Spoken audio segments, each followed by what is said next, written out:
If you see this, so in terms of if you see this 2009 and 2010, it's a percentage. If you see the percentage, we'll calculate that whether it is big or small. The percentage, if you see this percentage calculated the current year amount minus base year amount divided by base year amount. That is what the formula for calculation. So we'll see this formula for calculation. What is the formula? Formula for key calculation. Key definition is that percentage formula. Percentage formula is equals current year amount minus base year amount by base year amount. That is what the formula for calculating a percentage under the trend under the trend percentage. And we see this percentage current year amount, current year. What is the current year? 8449 minus base year. What is the base year operational revenue? 8231 and by base year again 8231 operating income, and the total percentage, if you see this, what is the percentage? 2.6%. Is it good? When we see this, it's a multinational company, their operating income is being increased only 2.6%, means it's not a good sign. You can see in terms of 218 million, it's a big figure, but when it comes to the percentage, that's why that is what the importance of the percentage calculation. That is what the importance of the percentage calculation. When you see this percentage, it's very small. So with these banks, suppliers, shareholders, all stakeholders can understand how much percentage of revenue has been increased. How much percentage of, that's why they see the percentage only compared to previous year. So that is what this is what the percentage calculation when it comes to this trend percentage. Okay, understood this? Next we'll move on. Next, we'll clear all the drawings. Next one is that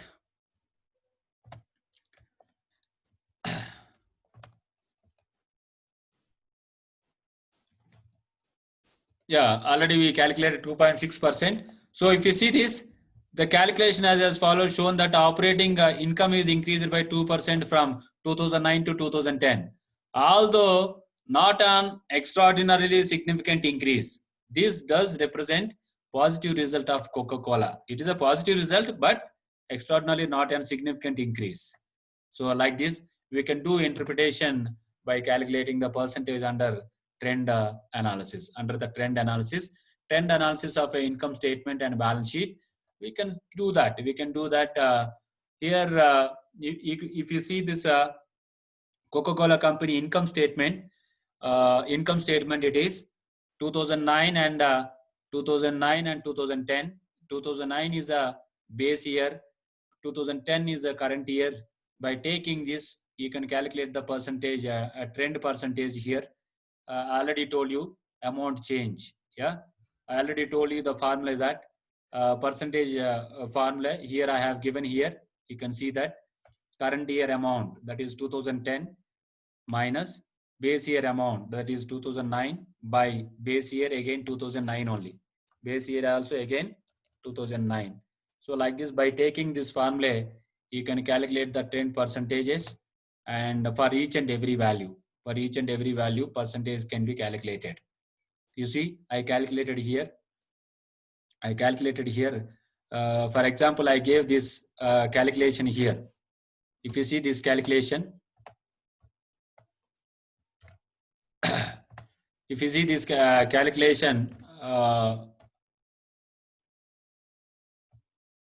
this net sales percentage calculation. What is this? Net sales, how much it is? 35,119 minus, that is current year, minus base year. What is the base year? 2009, 30,990. Okay, numbers are little bit I think difficult. Try to understand this. 3990 by base year again 3990 percentage is 13.32. So net sales is been increased by 13.3%. Net sales is been increased by 13.3%. It's the same like vertical analysis, horizontal analysis only, but the problem thing is that we can do it for a number of months, number of years, number of quarters. That is the difference. That's what I want to tell you that. Okay. So like this, we have given some interpretation here. Net sales has been increased. Here, if you see, net sales has been increased 13.3 of cost of goods sold increased by 14.5%, resulting in 12.7% increase in gross margin. Yeah, 12.7 gross margin increase how much? 12.7%. So your sales percentage, your cost of goods percentage, cost of goods sold percentage determines the gross margin percentage. Gross margin percentage. That's what we can do some interpretations like this. This is what trend analysis for income statement of Coca-Cola. So like this we can calculate. And one more exercise is here. Calculate a trend analysis from the following information of Tamil Nadu Mercantile Bank Limited. This is one bank taking in 1919 as a base year. Interpret them in thousands. So whatever the figures they are given, they are in thousands. They are in thousands. You see, 99, 2000, 2001. How many years? 1, 2, 3, 4, 5, 6 years data they have given. Deposits, advances, and profits they have given. For this, you need to calculate a trend percentages. You need to calculate the trend percentages. How do we calculate the trend percentages? For number of years, for deposits and advances. These two components determines your profits. Yes, deposits and advances determines the profits. So like this, a bank is having some deposits and advances. Based on these profits are given, we can calculate the trend percentage. What is the trend percentage? Here, at a time, one table we can create: deposits, advances, and profits. Amount, trend percentage. Amount, trend percentage. Amount, trend percentage for each component. Here, they are saying that trend analysis base year is 1999. First year, base year.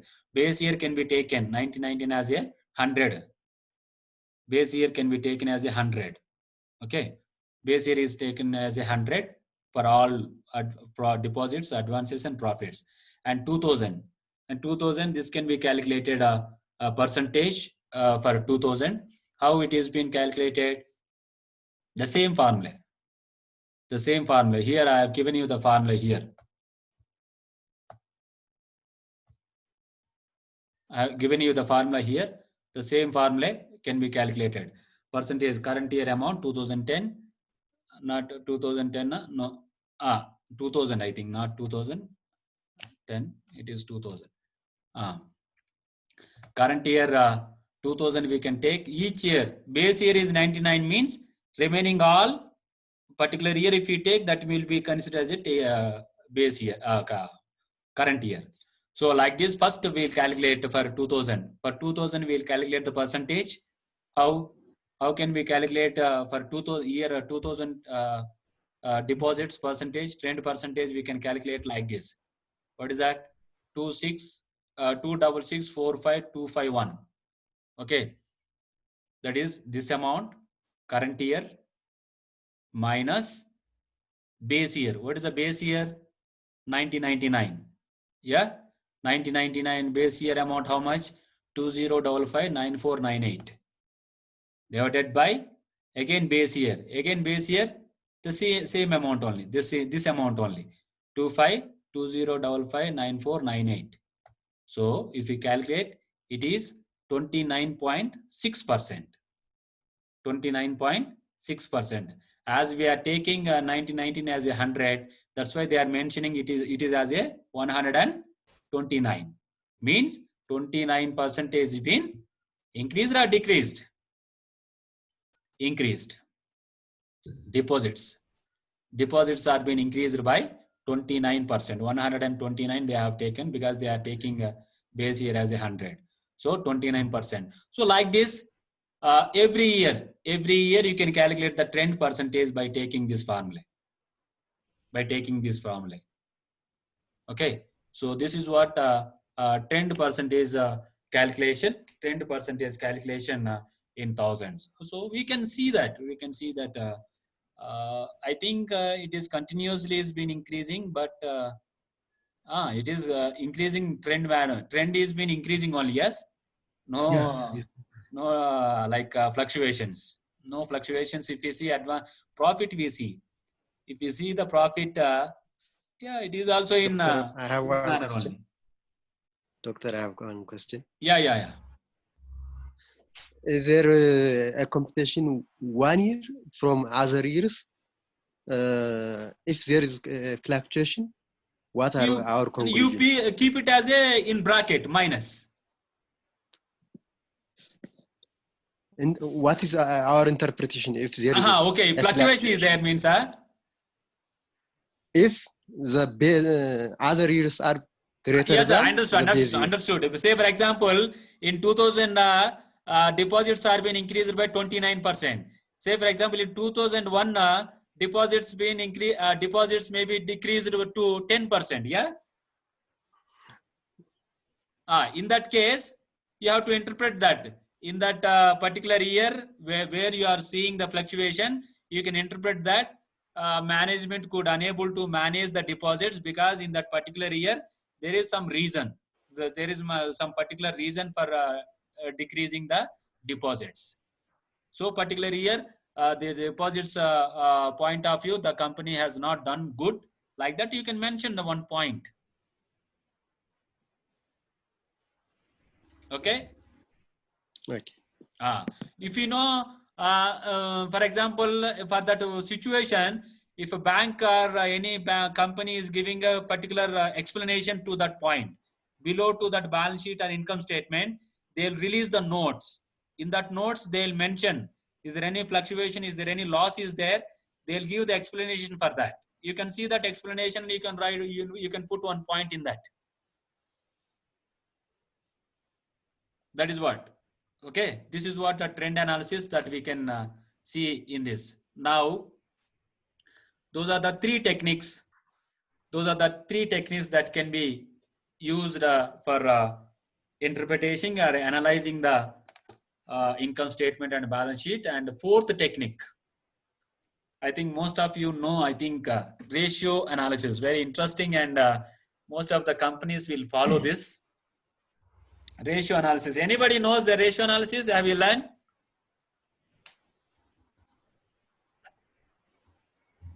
Anytime have you learned this ratio analysis in your class? I think no chance, because yes, you are if it is accounting students, accounting and finance students, there is a chance, but as a management student, there is no chance for this. But as a management student, you should learn these subjects first, because you are a management student. Why you are managing the business? You are managing the business to get the profit. Then how do you know whether your company is getting a profit or loss? That is again accounting aspect only. So in terms of accounting and finance aspect also, you should be very strong. You should be very strong.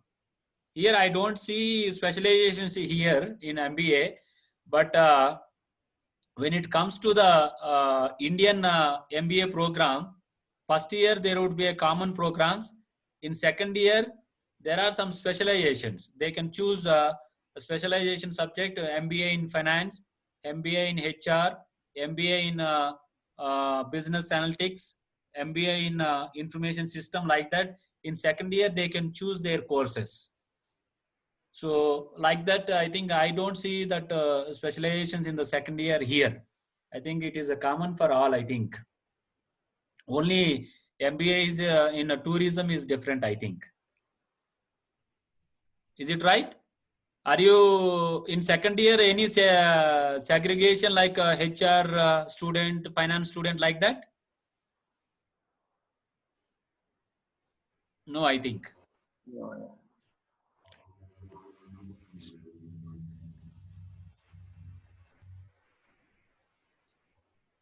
Here somebody mentioned here, before you tell to the department about the course order, I want to tell you the piece of information about the course we attended so far. At the very beginning of first semester, we took course entitled Accounting for Management, but we mean that we were not learned in detail about the financial statement. Okay. I know. In the first year itself, there is a course called Accounting for Management. I don't know, but Accounting for Management, there is one course in the first semester. In that Accounting for Management, you should learn all the accounting cycle: journal entries preparation, ledger preparation, trial balance preparation, income statement preparation, and balance sheet preparation. That is the accounting cycle. Now in second semester, you can do analysis. That is the first part. But I don't know whether you learnt or not, but there is a course. But most of the teachers, what I found here is that the basic things, whatever they are covering, basic foundation is not giving properly. What I observed, foundation course should be very strong so that you can understand this analysis very easily. So that is what happening. We'll see. That is not our problem. It is. We'll see that the students should follow the curriculum first of all, and you should follow the curriculum, and you should ask the teacher also. But most of the students, they are not. They are not bothered about that. Okay, whatever maybe. Let's see that ratio analysis. Ratio analysis, comparing one figure with another figure. Okay, we have compared as a uniform manner all items at one sheet, all items in one sheet. We have analyzed, but it's a different story. If we want to tell the ratio in your class, male and female ratio, male students are, say for example, 10 members. Female students are, say for example, 8. Okay, male and female ratio is that 10:8, means male domination is there. Male students are more compared to female students in your class. That is a ratio, mathematical expression of any two components. Mathematical expression of any two components. Here in ratio analysis also you can compare current assets, current liabilities. What is the ratio? Say for example, current assets are there. How many of you know current assets? If I unmute your mic, if you know, can you tell me the current assets? I am unmuting Tesfai.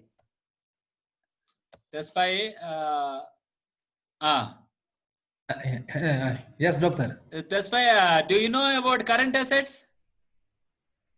I think the current assets mean the inventories of the current year.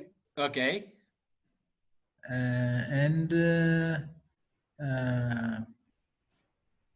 Okay. Right. Leave. Enough. Good. Okay. Current inventories are good. Okay. Here, Derso is raising hand. Yes. I think current asset means is an asset which can be changed into a cash in a short period of time. Okay. Okay, it's good. Mute. Somebody is speaking on phone. Mute your mic. Okay, right. Ratio analysis, yes, it is like current assets and current liabilities, assets which we can use within one accounting period. The assets which we can convert them in cash within one accounting period, that is called current asset. We should be able to convert. Say for example, raw material is there. Raw material must be converted into finished goods must be converted into sales must be converted into bills must be converted into cash. These are all raw material, finished goods, sales, sales revenue, or bills receivable, all these cash converted into cash, all these are all current assets, which we can convert them into cash within one accounting period. Okay, so we'll see. Before would like to go for ratio analysis.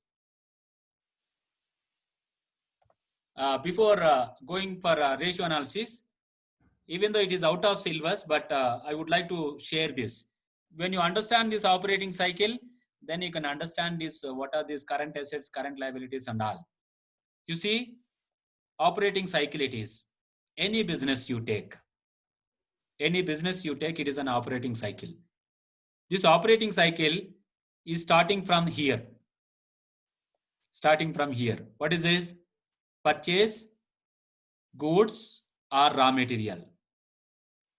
Any company, are they bringing the raw material with cash? I don't think so. 95% of the businesses, what they do, they don't bring the raw material on cash. They bring raw material on credit. So, by purchasing the raw material on credit, creditors will come. Creditors will come with the credit purchases of raw material. So, they'll bring the credit purchases, raw materials, and they'll produce the goods and services. That is finished goods, converting them into goods and services. This is holding period. Holding the raw material, holding finished goods, and they'll sell these goods and services to the customers. These days, any cash transactions? No. Even many of the customers will go for credit. They don't take the supply of goods, not on cash basis. Most of them will do on credit basis. So when your goods are being sold to the customers on credit basis, debtors will come. Debtors. Those who are purchasing our goods on credit basis. That is called debtors. Okay. So we sell goods to debtors, that is credit, but that is customers will sell. And after selling these goods, anyhow we sold on credit basis. That's why we have to collect the cash from the customers later. After 1 month period or 2 month period, you have to collect the cash, and this cash is paid to creditors. This cash is paid to creditors. All these cycle, this is called as an operating cycle. By mistake, if company is unable to get the cash from the customers, which they sold on credit basis, if they don't get cash in time within 1 year, they cannot pay cash to the creditors. If they don't pay amount to the creditors will not supply the raw material. If no raw material has been supplied, no production, no sales, no cash, total operating cycle, total business will get disturbed. Right? Total business will get suffer. That's why this is current liability, creditors. This is current asset, the cash, or debtors or cash is a current asset.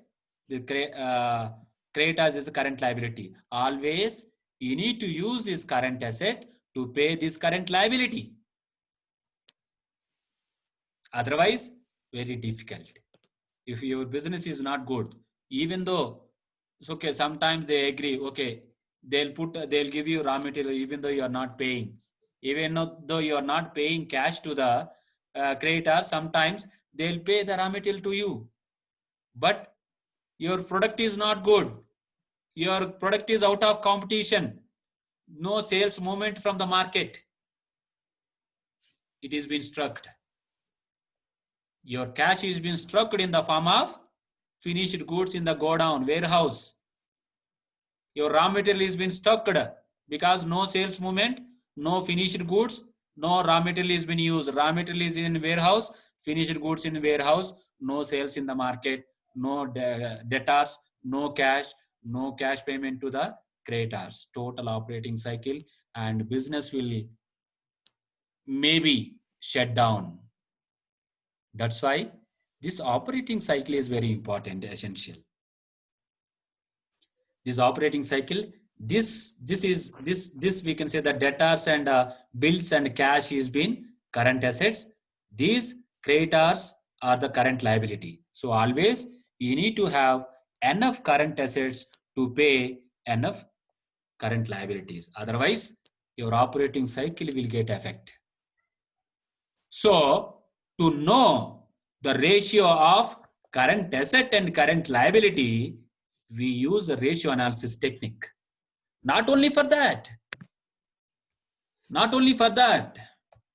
Yes.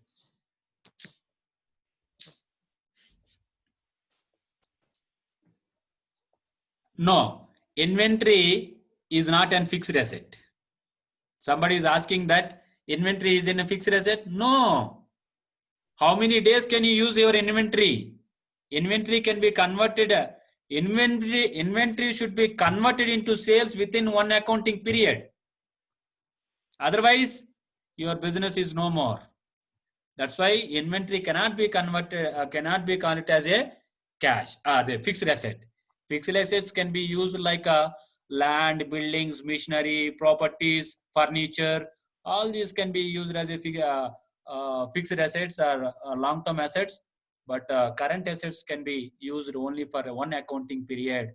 Again, we bring the raw material, we sell in the market, again convert them into cash within 1 year. So it's a cycling process. Every year it will be done. That's why we are calling it as a inventory as a current asset. Cash as a cash as a current asset. Bills, receivables as a current asset. Debtors, those who are buying the sales on credit basis. Those are getting our goods on credit basis, they are debtors. These are all, we can say that. That's why ratio analysis has been used for many ways to know the status of ratio of comparing to one figure with another figure. We'll see that. Now, meaning, I think you understood that operating cycle. If you understand this, then it would be good. Then ratio analysis would be very easy to understand if you understand this. Next, ratio analysis. Ratio analysis is a commonly used tool of a financial statement analysis. Ratio is a mathematical relationship between one number and another number. One number, mathematically, I already told you, mathematical relationship between one number and another number. So ratio is used as an index of evaluating the financial performance of the business. And ratio can be classified into various types. Classification of ratio in a financial, in view of financial management point of view is as follows. One is that financial ratios, financial or solvency ratios. Solvency means ability to pay. I think another 30 seconds, I think our session is going to get end because less than 1 minute it is showing. Okay. Again, you can try to rejoin. Next week, we'll start with the Google Meet. We don't want this disturbance in the middle. So financial or solvency ratios, ability to pay ratios. Okay. Ability to pay means current liability is there where creditors, say for example, those who are supplying material to us, to our company, that is current liability. That current liability has to pay